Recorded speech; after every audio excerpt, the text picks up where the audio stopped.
ആക്രമിക്കപ്പെട്ടവന്റെ പ്രാർത്ഥന അത് വലിയ ഇജാബത്തുള്ള പ്രാർത്ഥനയാണെന്ന് നബി മുഹമ്മദുർ റസൂലുള്ളാഹി സല്ലല്ലാഹു അലൈഹി വസല്ലം. ആരോടും അക്രമം ചെയ്യരുത്, ഒരാളെയും വേദനിപ്പിക്കരുത്, ഒരാളോടും ദുൽമ് ചെയ്യരുത്. അങ്ങനെ ചെയ്താൽ അവന്റെ ദുആക്ക് വലിയ ഇജാബത്താണ്, സൂക്ഷിച്ചോളണമെന്നാണ് അല്ലാഹുവിന്റെ ഹബീബ് നബി മുഹമ്മദുർ റസൂലുള്ളാഹി സല്ലല്ലാഹു അലൈഹി വസല്ലം. അയൽവാസി നമ്മുടെ വീട്ടിന്റെ മുന്നിലൂടെയാണ് യാത്ര ചെയ്യേണ്ടത്.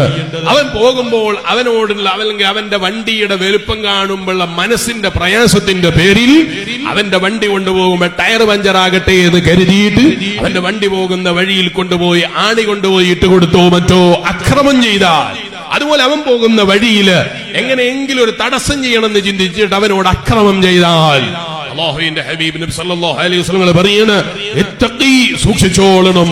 ദുആ മദ്ലൂമിന്റെ ദുആക്ക് വലിയ ഇജാബത്താണ്.